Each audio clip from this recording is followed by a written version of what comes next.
Welcome, everybody, to another edition of NFC West Talk, the rivalry on Thursdays at 6 p.m. with No Border Sports and Joe Stevens. How you doing? What up? I see we already got Bryant pre-gaming in the chat. Thanks for hopping in here. Pre-gaming. He- He was. He's got the backstage pass, He's Right. there before we are. Got the Uh, sausages. what's happening? Anything exciting happened lately? Oh, you know what? Didn't you hear? We got Carcast in here. What's up, Carcast? Oh, it's that. And you know what? He used I- to be my boy. I don't know about anymore. He seems to not think I'm much of his boy, but a little spongy official up in here as well. Oh. Yeah, nice. By the way, we have sound effects now. Let me switch sides like a bee. So that's tight. What's the deal? You said I haven't heard. Oh, you didn't hear about Deebo Samuel and his interview or lack thereof interview? No, did he Marshawn Lynch the press or what? Oh, he kind of did worse. He wasn't even there, so he couldn't get fined. So he calls up. I wish I should have this thing. Oh, I should have this thing going. Let's put this on pause for a second. Let's talk. Hell, I was gonna say I should have had this loaded up in the deck. So he gets on the phone with a guy. I can't remember where he's from, but he spent 7 years in Philly with school and a job. I think he was covering the Eagles in some sort of capacity. He kept on first he was prodding him about the quarterback questions, which no 49er has liked at all lately. Like George Kittle got on no 49ers. No 49ers fan is like that. I mean, prodding any fan. Yeah, Anybody. so they're just over it. So he starts getting into that, and Deebo kind of you could tell he's being apprehensive / so short, just not wanting to talk about this.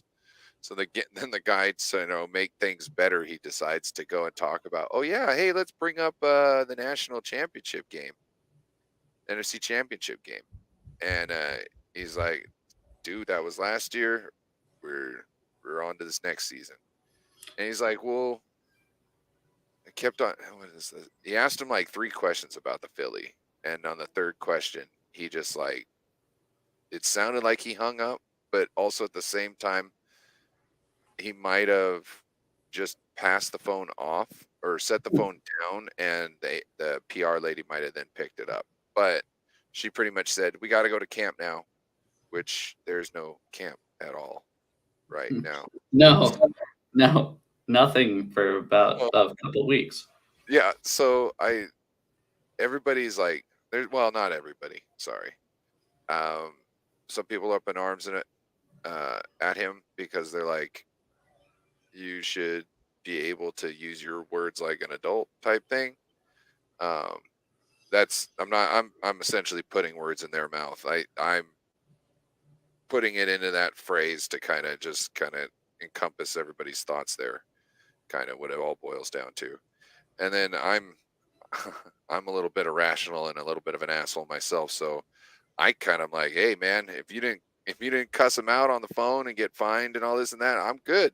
I'm good with you, man. You know what I mean? It seemed like he was getting pushed and prodded, and this guy was acting like, oh, what's the matter, Deebo? You don't want to answer this question? Here's my thing. Deebo Samuel doesn't talk for a living. Okay. For one, we'll put that for one. For two, if it does not hurt the team, it does not matter. If it doesn't hurt the team, it doesn't matter. And he didn't go out there and hurt the team. He went out there and hung up on interviews. So who cares? It's hanging up help the team not get hurt. You know what I mean? Pardon? If you stay on the line and get pissed off, later like me, When I get really pissed off, I don't want You to talk. say things. Yeah, and you Huh? say things you don't mean. Right. Right. Yeah. You don't So put it out there. And then, a smarter man after when he calms down and been like, I needed to voice that in a different way. You know what I mean? Because it didn't really encapsulate what I was trying to get through. Kind of sound more like an asshole instead of what I was trying to get through. You know what I mean? Like convey. yeah. Yeah, and then 3 months later, you realize the best comeback for that argument, and you're like, God, why couldn't I think of that? Yeah, yeah. No, my thing is, if it doesn't hurt the team, and he's not even a local radio guy. Zach Gilb from So CBS let me give you a little Radio. more pretense. He was, or context. He Context. was, he was on like he was doing like a whole bunch of radio stuff to talk about a charity. They were doing some kind of like it was probably like I think it's a football camp for kids like who don't have a lot of money. I'm guessing. Was it the Russell Wilson's Why Not You Foundation? I don't think I'm so. just kidding. Oh, but yeah, no, it's some kind of like wide receiver camp for like kids that aren't as well off as others. I would imagine since it's some kind of a charity. Mhm. But I swear it has to do with wide receiver type stuff. But yeah, so they're trying to do this. He gets on, he talks about that, and then he immediately kind of this guy's like he's not being a prick overtly, but you could tell every question is building into the next one. And he's trying to set like one of the questions was like, is Trey Lance going to be the starter this year, or does he need to go to a different team to be a starter? Right. So in that question, there's a lot in between both those outcomes that can actually happen. Yeah, You know what I mean? exactly. He could not be the starter, but yeah, exactly. I don't And like that. as an interviewer, you should know that. That you're gonna piss people off. Well, Yeah. know that you're trying to ask them in one or the other. Well, they're That's pushing and prodding. They're trying to get headlines, it seems like. That's what I yeah, mean. yeah, Like they're yeah. And yeah. that's another thing with it being this slow right now. It'll be slow for another what, 3 weeks probably. 2 weeks at least. Um, This guy wanted a 15 or supposed to get a 15-minute interview. People are mad because Debo hung up after like 7. Like, should have sat there, gave him his other 8 minutes interview. It doesn't matter. He's getting his 15 minutes of fame right now. This is exactly what he wanted. This is why he asked the questions he did, is he was trying to get either something sensational that Debo said about something, or this is just as good too. He thought it was going to go another way. It went this way, and he's ecstatic about it either or. He's playing the victim too. Like, oh, I don't know. Debo, I still like Debo as a player. Like, I don't, like it's kind of, like I'm like, shut up, dude. You're just like beating your dick to this. Right now you're just like, oh, this is the best it can ever get. Next week I can come up with something else. This is going to be great. No, yeah, exactly. People know his name now. Like look at CarCast. His name is Zach Gelb from CBS Sports Media. CarCast. If you're still here, did you know his name before this?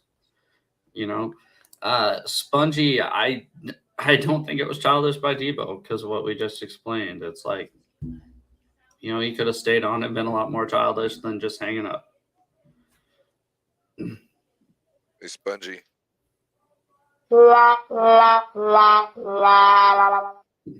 Yeah. It's called the sad trombone. Yeah, no non-story. People are making a story. If this was October, would that be a story? No. September, probably not. It would make the cycle for a day. Yeah, maybe You know what I mean? an Or like hour. if any sort of news at all, any sort of relevant would pop up, it would be overshadowed by that definitely. Hmm. Like an injury to a good player, you know what I mean? Anything like that, it would just be buried immediately in all the other speculation on how that player's injury is going to affect the team for the rest of the season.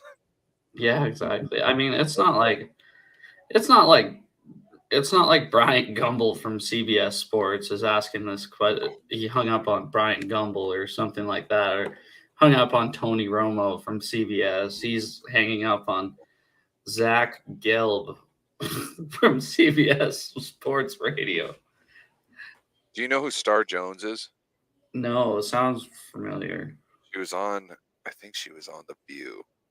I'm pretty sure she was Yeah, on. yeah. No, I know what you're talking about. Okay, so there was a part in the Chappelle Show where Paul Mooney was a writer for what's his name, Richard Pryor.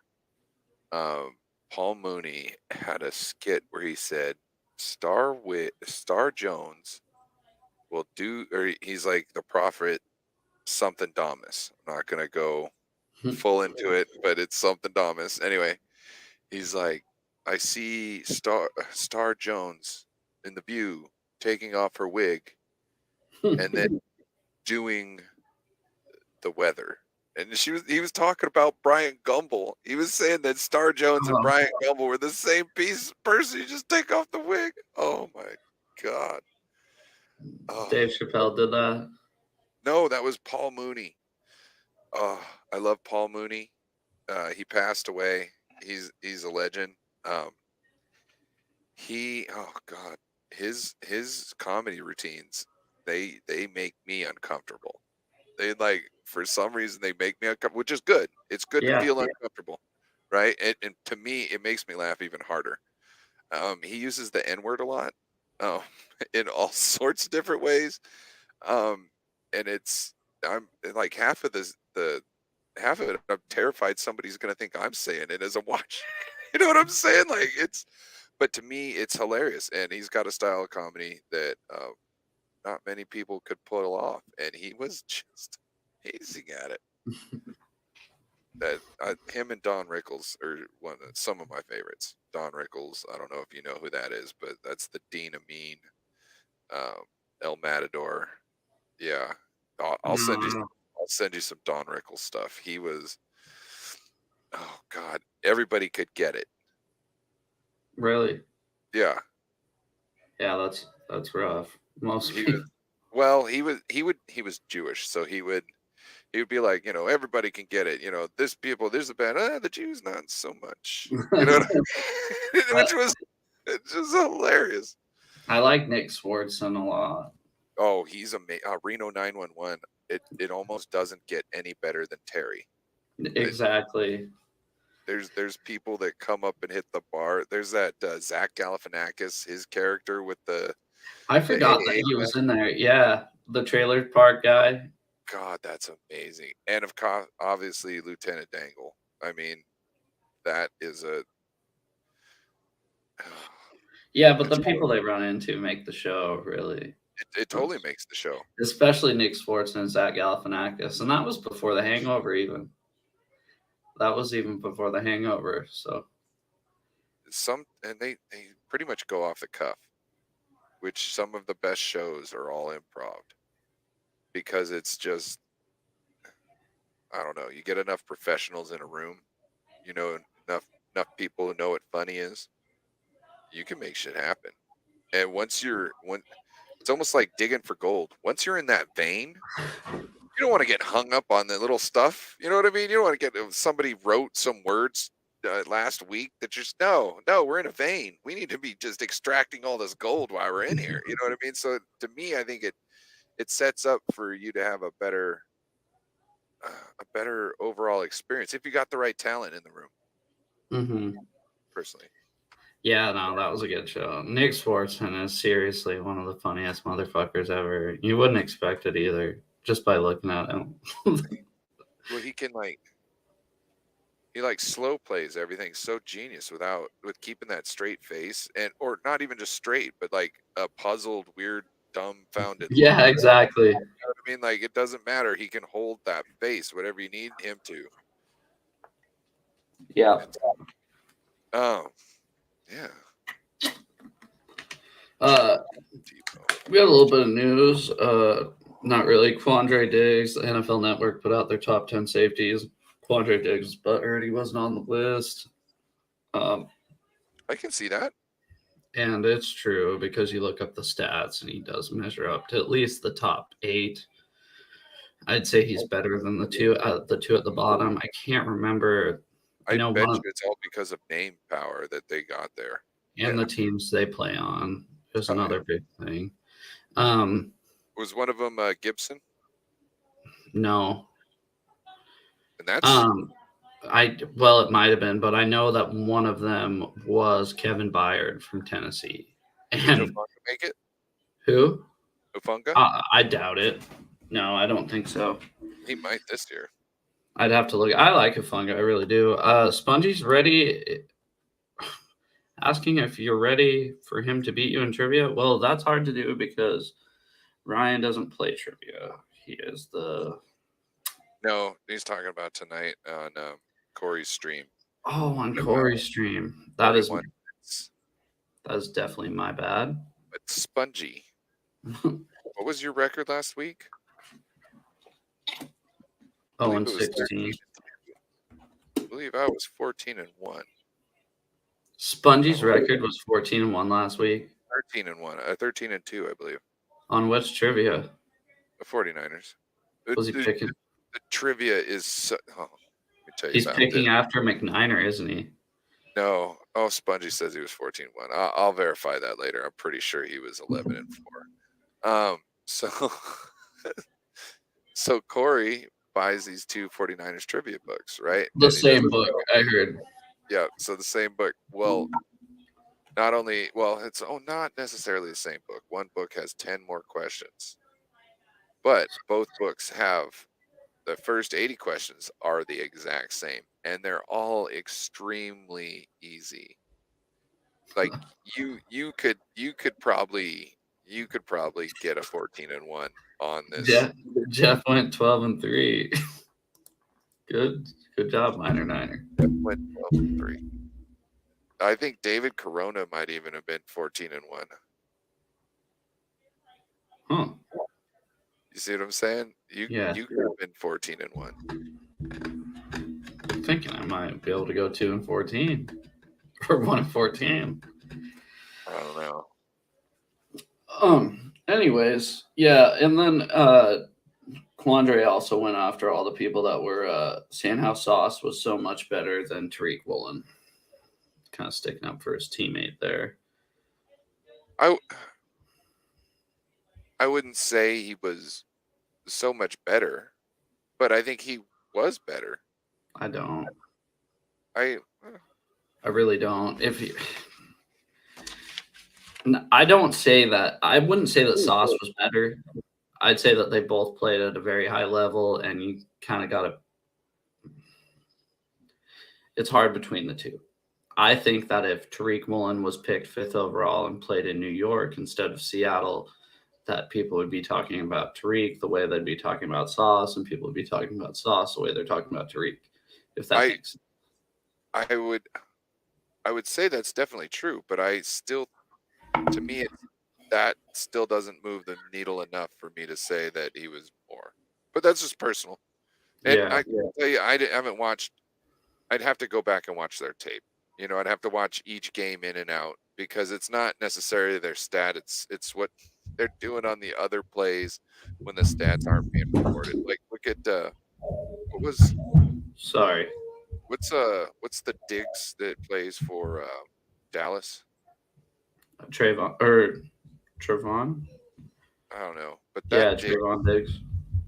He's nice for stats wise, but when it actually comes to playing defense, like that's not his forte. No, he can get picks. Like just be a wide receiver already. Nathan Z. Have not seen you in a while. What's up, Nathan? What is up? Yeah, that's a thing too, is like both of their basically defensive metrics were basically identical, right? Except Tariq had more interceptions. Tariq had a better passer rating, but Sauce allowed like less yards and had more passes defended or something. They're basically neck and neck. but nobody's talking about Tariq Woolen because he was a fifth round pick compared to a 5th overall pick, if that makes sense.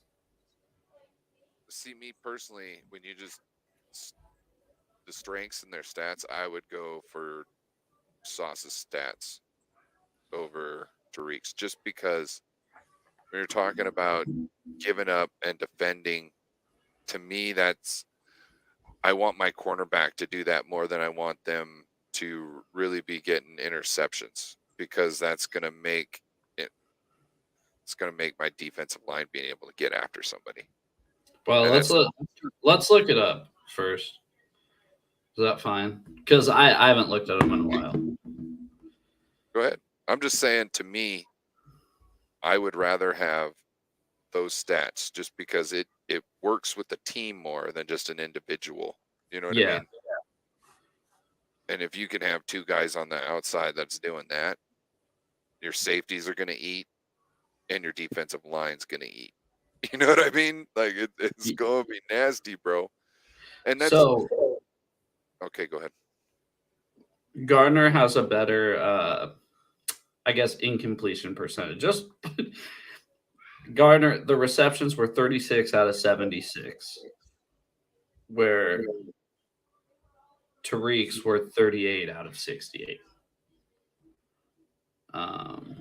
Let's see here. God, I'm trying to find the graphic that was. Sorry, that's my bad. Now, is Sauce covering the number one guy? I know for a fact that Tariq doesn't travel. He stays on the right side of the field. Right.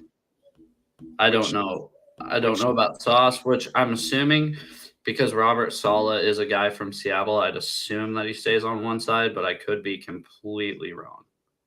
Yeah, I don't know, because that would be another thing too. Because, oh, we got Peo time in the building. What up, Peo? What's up, Peo? It's been a while. What up, Peo? Appreciate you. Where was I? Dang stoners. If he travels, you're asking if he travels. If he travels, that everybody gives more clout to somebody that travels. Yeah, always. And I think it's warranted. Not that it gives you any better of an advantage. It just means that it's a harder job, I would say, than just staying on one side and getting used to playing and seeing. Not only that, but if they really don't want to throw to you, they'll move over to the other side and not throw to you that day, and it'll be cake. You know what I mean? Yeah, for sure. But I'd also agree that I'd rather have one. I agree with you. Like, Revis always traveled with whoever the number one receiver was. Sherman always stayed on the left side of the field. That was his side of the field, right? But the whole defense around Sherman was better than the whole defense around Revis. And Revis was on some pretty good defenses. I guess it just depends on the situation the guy's in, right? Like, I don't want a guy traveling if he doesn't have to. If one guy's great on the left side of the field and can't do nothing on the right side of the field, just leave him there, right? So, no, I'm with you on that. I'm totally, and I don't think either system is better than the other. It's the personnel that you're using for the system that is the key to success. That's why, like, Vic Fangio, we were talking with Vic Fangio for becoming our defensive coordinator. To me, it didn't make any sense. He's a 3-4 guru. We've got a 4-3. Can you turn our defense into a 3-4? Yes. But to truly make it effective, it's going to take 1, maybe 2 years to get that happening. And if you do it in 1 year, I bet you it won't be as effective if you just stayed at the 4-3. And in the situation we're at, we didn't want to gamble with that. And he didn't want to go to a 4-3. And he probably wanted to bring his own people. And it was like, okay, hey, Vic, thank you. But Steve Wilkes is going to come in. He's going to plug and play with everything we're doing on the front end. And he's going to bring his secrets and his talent and technique to the back end. And he's also a little more, he likes to be a little more riskier. Not to say that he risks things, but he blitzes more. Yeah, Peo was wondering if we've been listening to the Play Callers podcast. I have not heard, but I will subscribe. So I just saw that posted today, and yes, Peo, I will. Is he on there? No, this is oh gosh, please, Peo. I'm gonna miss two guys, but it's Kyle Shanahan. Mike McDaniel might be in it too, and then it's Sean McVay, and it might be a McDaniel, Matt LaFleur, maybe. maybe a Matt LaFleur. Yeah, He comes from that. yeah. Peo did ask, does Kyle Shanahan rub people the wrong way sometimes? Like in what? I don't think with the players. I No, don't I think. think he means with like the reporters and shit. Not really. I think we all would like to get a straight answer out of him sometimes, but I think that's with every coach. Yeah, imagine. Yeah, Pete and John are the best liars in the world. He can be kind of an ass to Grant Cohn. But to the same respect, he will spend more time on a question to explain like the X's and O's of something than another coach will. So he will drop nuggets, but sometimes like you'll ask him a straight question, you'll just get a no, a no nothing response. And it's, it, maybe they might be rubbed the wrong way because of reports of injuries and people coming back. Nobody believes them on when somebody's going to come back, because we've had players that were supposed to be back at any time and they never came. They start of the season supposed to be back any week now. End of the season, he's retiring. That's the same. Yeah, I'd say that's the same with any good coach. Really, you don't want to show them what cards you have, right? Bro, he wasn't even a card. It was Winston Guy. Richburg. Oh, okay. Winston Richburg. He was a center. And yeah, it was the year before we got Mac. And then Mac, what was his first name? Alex Mack. Alex Mack. Yeah. So he came in for 1 year. Then they go, oh yeah, we're just gonna let him make his decision.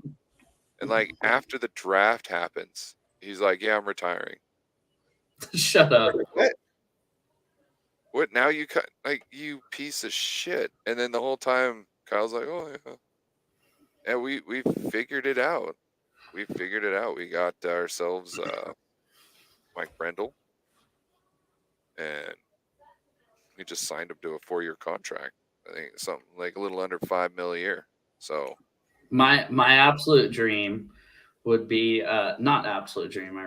I don't care this much, but I just think it'd be hilarious if Rodgers made it to like the third week of the preseason and Aaron Rodgers and just goes, you know what, I'm done. I can't do this anymore.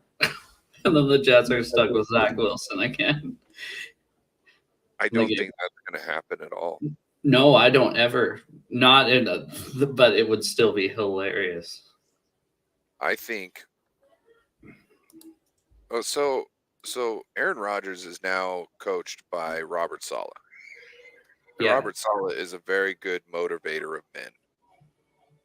I see Rodgers wanting to be next to him.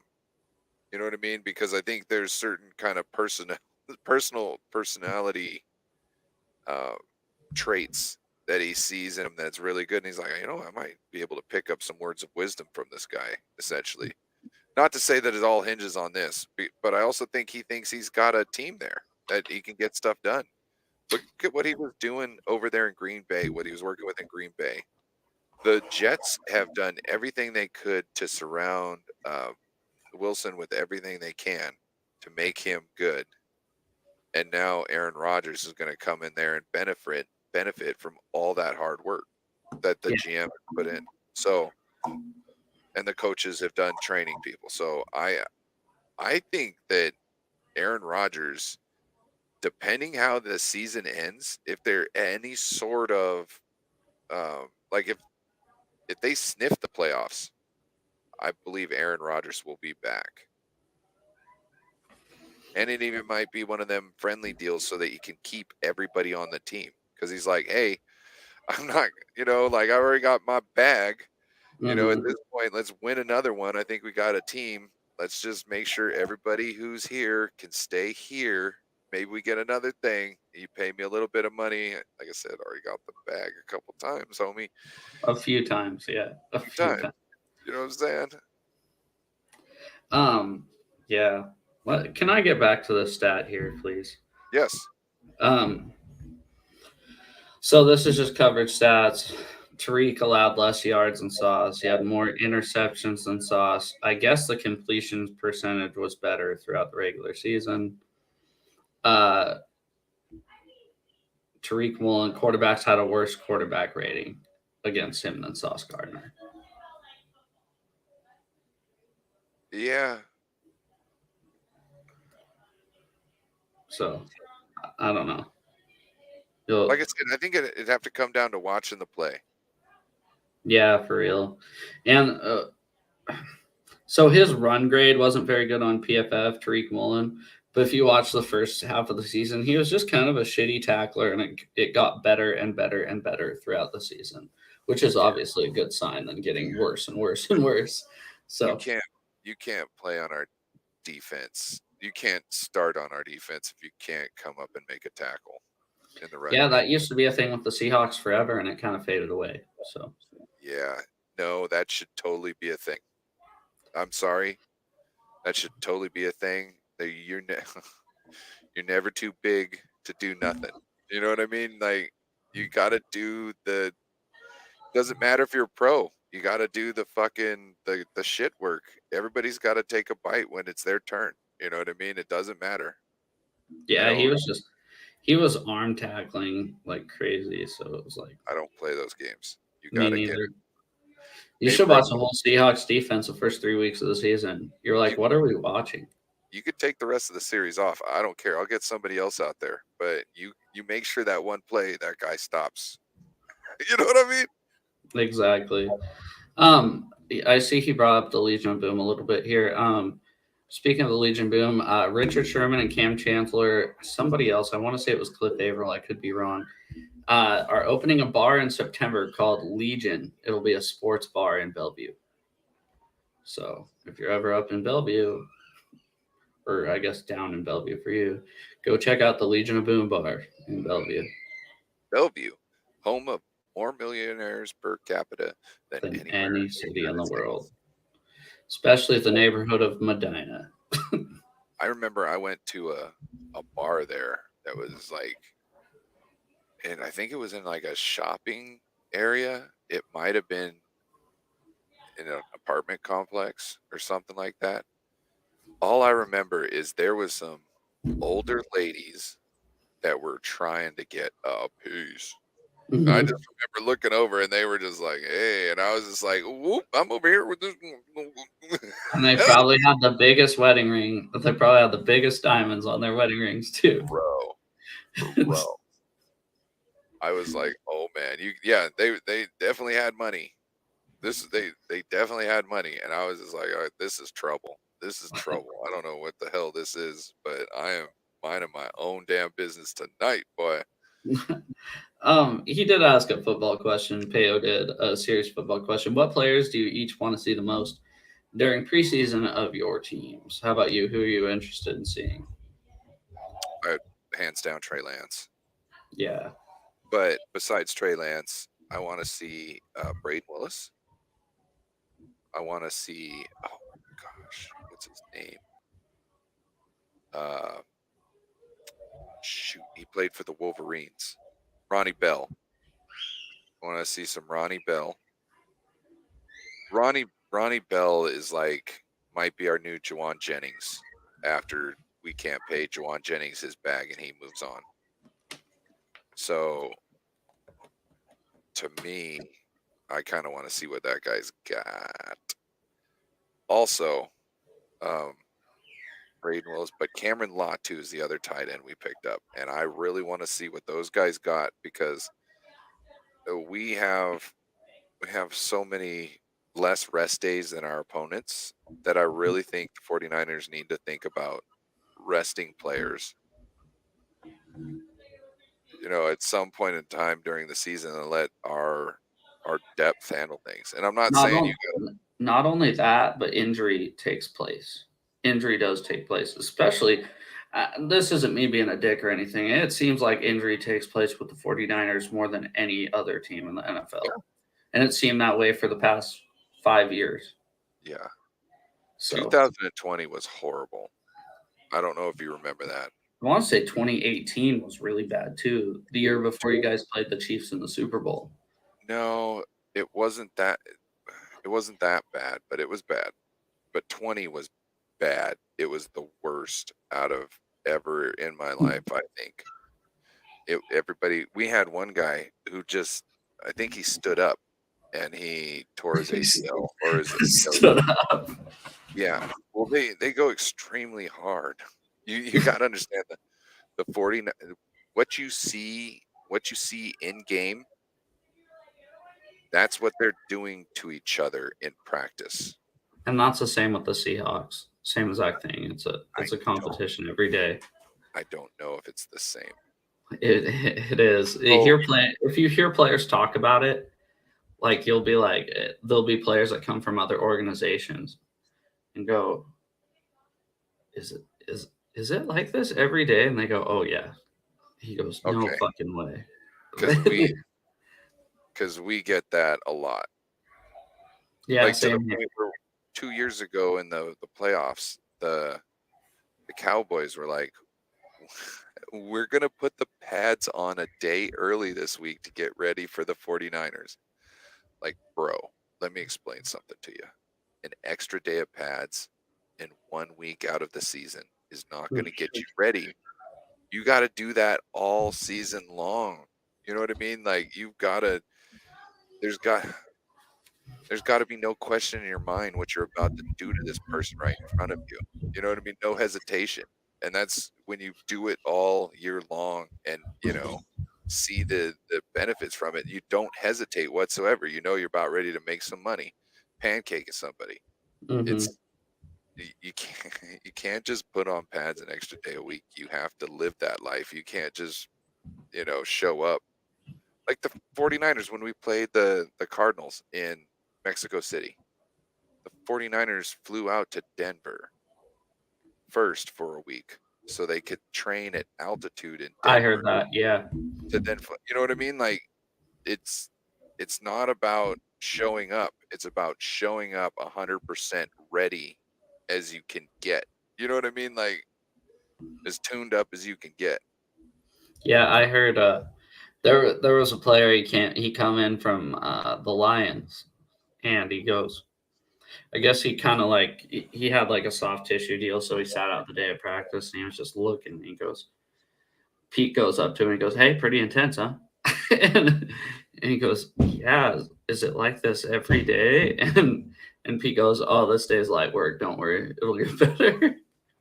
Dude, our defensive coordinator came in and says, "Wow, things are different here."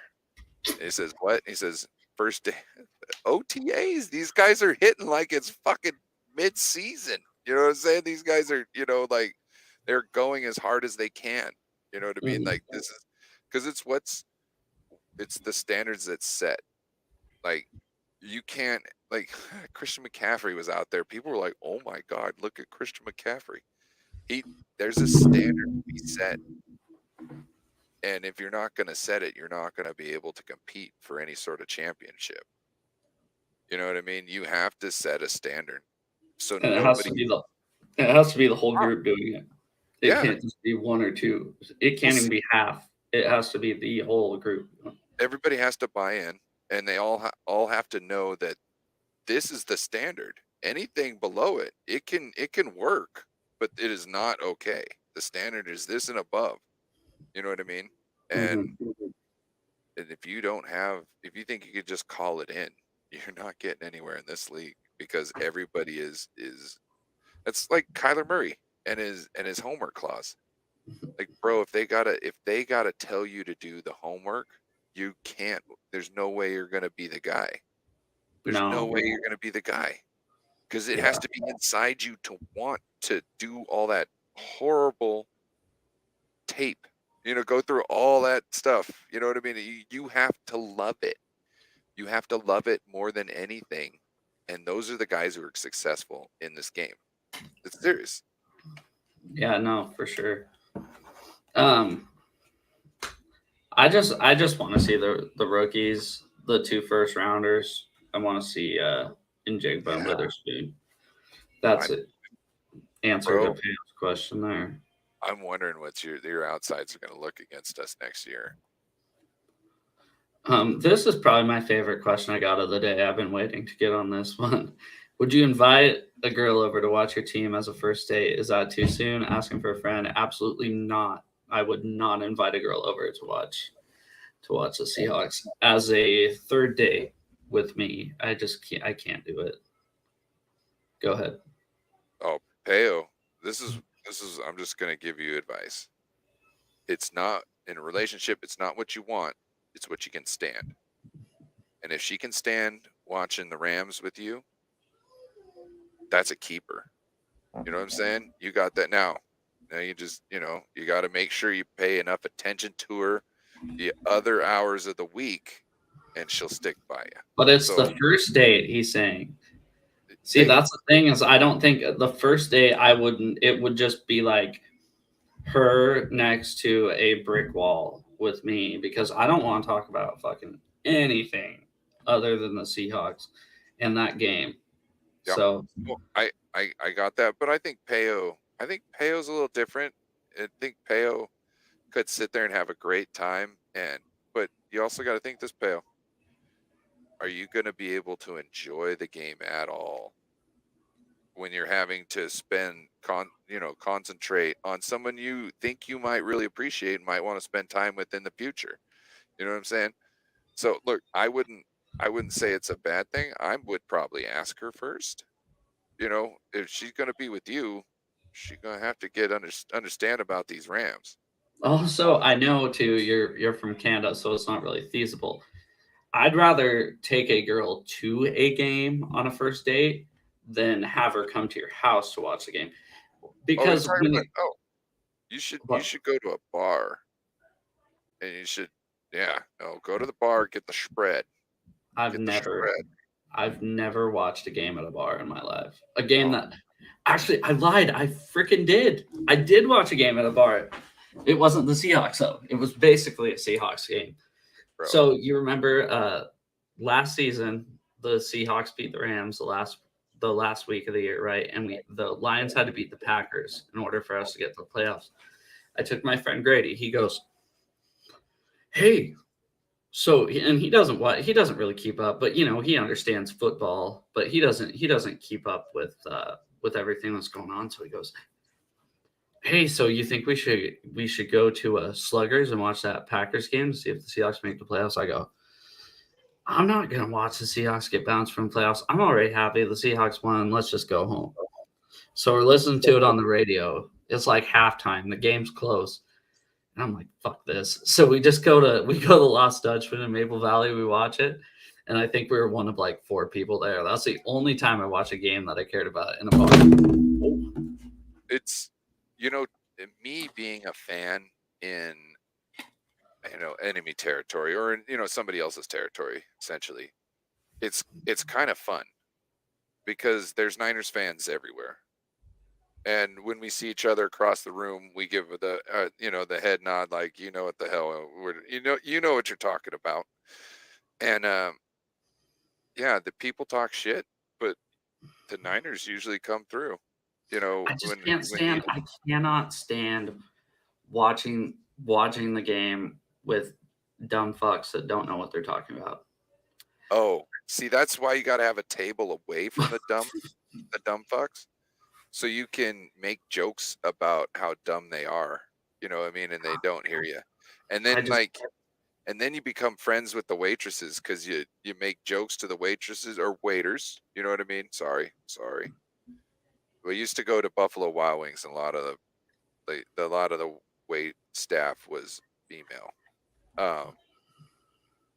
Or I don't know Whatever. you know, not trying to get in that one. No. But yeah. So you know what I mean. So it's actually, I used to go to. I'm telling you, Buffalo Wild Wings. It was great because like you can get 2 big huge things of wings. It's just sitting out there on the table. You know what I mean? You could just whenever you want. They're perfect size, and you just get loaded. You know, drinking beers, drinking space dust. Ooh. Yeah. Pro. Used to have some fun there. He said maybe he'll invite her to watch a non-Rams primetime game. How long are you waiting, Bale? That's going to be 2 months. She better be worth it to wait 2 months to take her on the first date. Yeah, that's you know what I mean. Especially timing don't work out right now. Shave her initials in your chest hair. Yeah, they love that. Also, want to say what up, David Corona? I heard you were like 12-3 at trivia last week. No, he was 3-12. Oh yeah, 3-12. Oh, that's what happens when you're a Cowboys fan. He's in a long distance relationship, so they already know each other already. Like they know each other out. So you guys like know so that's not bad. Maybe I'd watch a game with her there. You left out that piece of information. I still wouldn't. Long distance, I'm trying to talk. Yeah, she was like, if she was like some girl you met on like Tinder or something, I'd be like, no, don't do that. But if you guys have talked and everything already, then why not? It's a little different. Do what you want. I'm just saying, me personally, like, if I'm in a long distance relationship and we haven't, after about a month, there's some dirty talking going on. You know what I'm saying? He said they're moving closer together. Are you moving out of Canada? Is the real question. I don't think he is. You'll have to change your username. Maybe she's moving to the other side of the border so they can just. What's above Canada? The North Pole? What if she's North Polian and he's moving north and she's moving south? I didn't think about that. Peo, you're not in a relationship with an elf, are you? Is Mrs. Claus having an affair? Not using her vacation time right before the Christmas push to come see you, is she? Want to say what up, David McNiner in here. He says, "What up, Ryan and Joe? Let's go Seahawks." He bought a house. Congratulations, sir. Yeah, congrats, Peo. In Canada or US?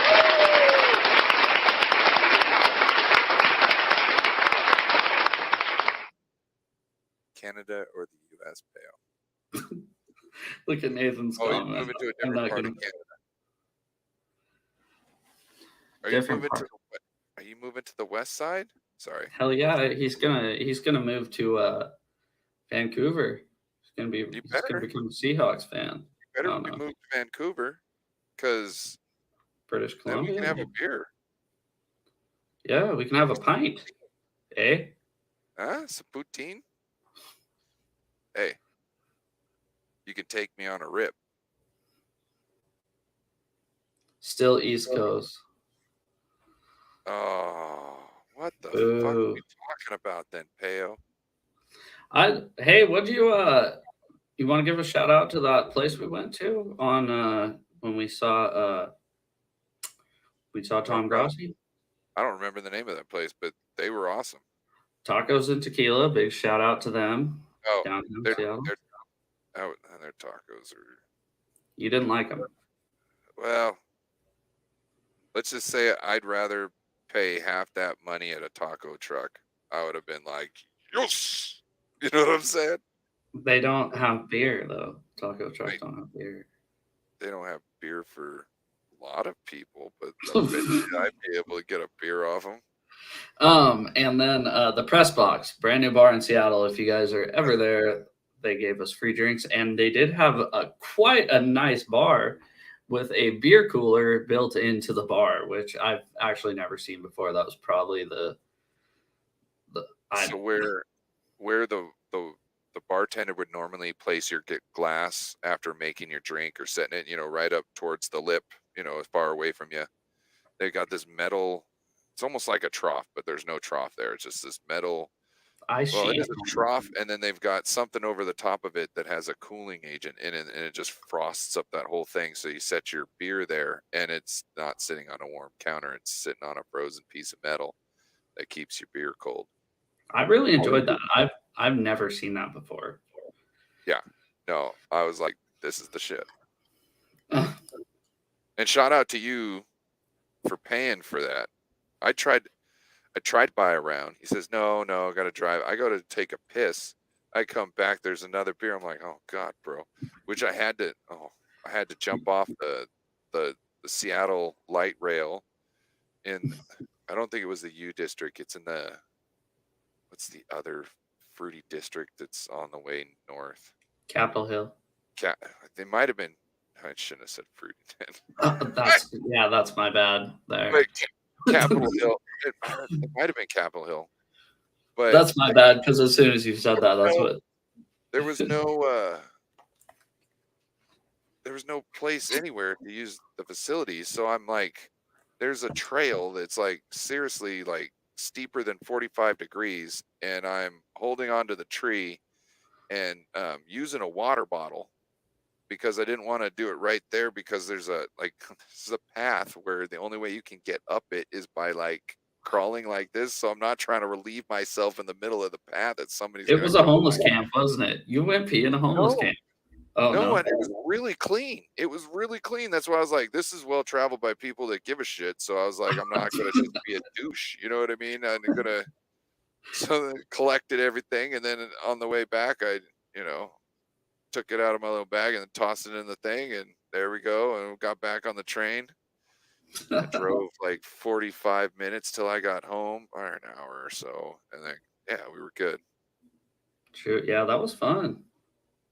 Shout out to big shout out. It was cool. We there was a guy that was kind of trying to cut us in line a little bit. Oh yeah, this is slick. There was a guy that was trying to cut us in line to get his picture taken. So I just handed me his phone and said, "Hey man, you mind taking our photo?"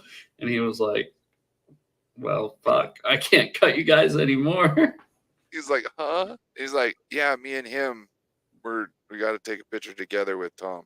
Like, yeah, okay. And then another person got in, and then another person got in, and then Joe's like, boom, and somebody tried to get in front of me, and I go, hey, look, I understand, this and that, but I got to take a picture with that guy. So you know what I mean? Like, I think he was surprised that we were hanging out, because you had your Justin Smith jersey on. I had I forget what I was wearing. Gino.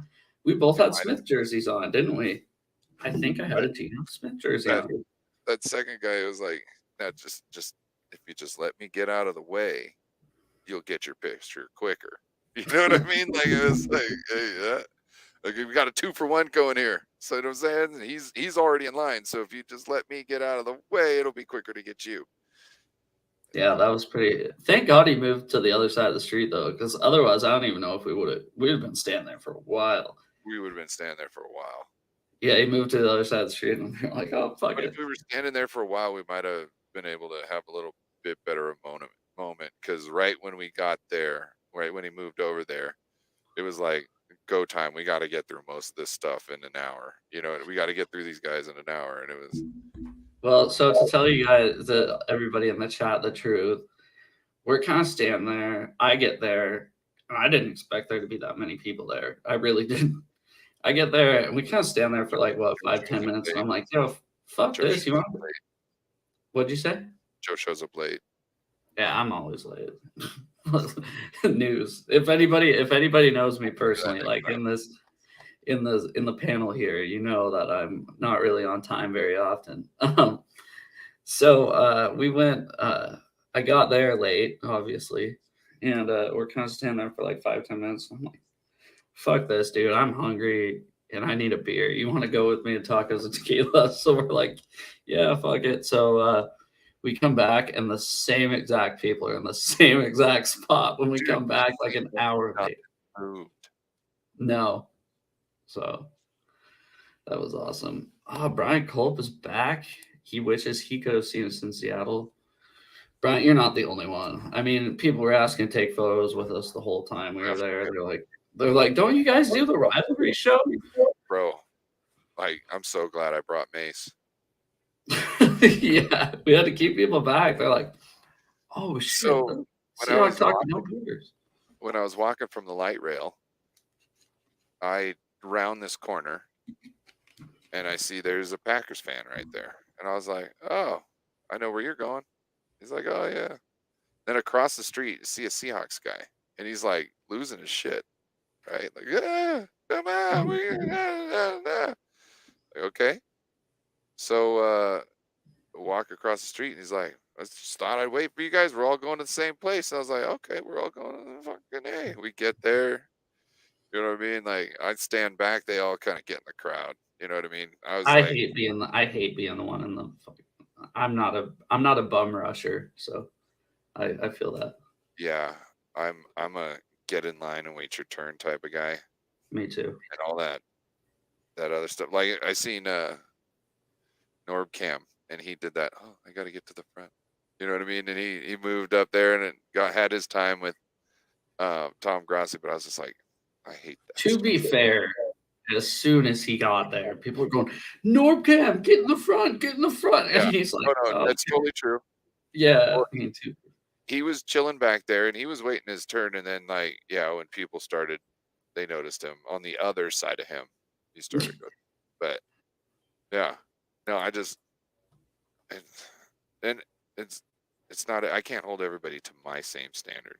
You know what I mean? Like, it's just not gonna happen. Yeah. If Peo hears one more rumor about Stafford Cup or Donald getting traded, how do you think the 49ers fans feel, Yeah, Peo? like, bro, I that's a mean, Tuesday. Come over here. So come look through things through my eyes. yeah, you need to hop on their channel sometimes, and I guarantee you'll hear.